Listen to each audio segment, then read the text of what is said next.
DEA chief propagandist says agency knows pot is safe, keeps it illegal for profit. A former chief propagandist for the Drug Enforcement Agency (DEA), now turned cannabis advocate, made startling comments at the recent Marijuana for Medical Professionals conference in Denver, Colorado.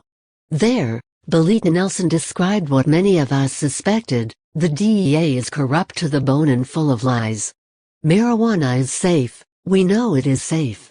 It's our cash cow and we will never give up, Nelson said to the audience of doctors and nurses, describing the modus operandi of the DEA. Illegally healed reports. Nelson represented the DEA and the international media from 1998 to 2004. She did regular appearances on the talk show circuit, including The Oprah Winfrey Show and Nightline, espousing the dangers of cannabis. Today she advocates for its medical use, specifically in the treatment of chronic traumatic encephalopathy (CTE) in professional football players through an organization she founded, the Gridiron Cannabis Foundation. It didn't take long for Nelson to realize cannabis has medical benefits. In 2000, she was watching her close friend suffer from late-stage cancer, losing more than 50% of his weight and no longer being able to eat or sleep. Being aware of cannabis' ability to treat these symptoms, Nelson procured some for her friend, who, along with a better diet, was able to live 9 more years. Nelson even grew the cannabis herself, knowing black market products were potentially unsafe.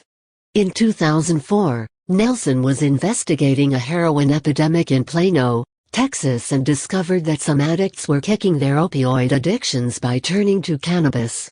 At this point she could no longer continue pushing propaganda for the DEA when it was clear to her cannabis was a life-saving plant. Read more. Does pot make you lazy? Skyrocketing 68% cannabis job growth in Colorado says otherwise. Nelson resigned in 2004, and went out with a bang. When they hired me, they forgot to get me to sign a confidentiality agreement, and boy did I know the dirt. They called me in and said, name your price, $10,000 a month? $20,000? What do you want, Belita? She said she left the office screaming, you know this is safe and you are keeping it from people who are sick. I am not taking your money and you better worry about what I am going to say. Sure enough, Nelson turned her passion into something positive. She moved to Colorado and began advocating for medical cannabis. In 2014, she focused her energy on using cannabis to help treat CTE and other traumatic brain injuries, setting up a holistic clinic with former Denver Broncos player Rick Upchurch. CTE, a degenerative brain disease caused by repeated head trauma, kills many former football players. The Gridiron Cannabis Foundation hopes to convince the NFL to allow players to use medical cannabis to counter the onset of CTE. Image: http://pixel.watch/QUT7. Regarding her time at the DEA, Nelson has a succinct way to describe the agency. If you think the DEA are the good guys, they are not. They are really not.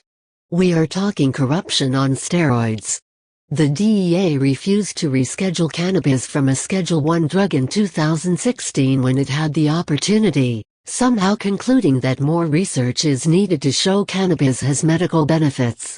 The only explanation for maintaining the absurd SCH-1 classification for this miraculous healing plant is to protect Big Pharma, which knows cannabis is a threat to their profits.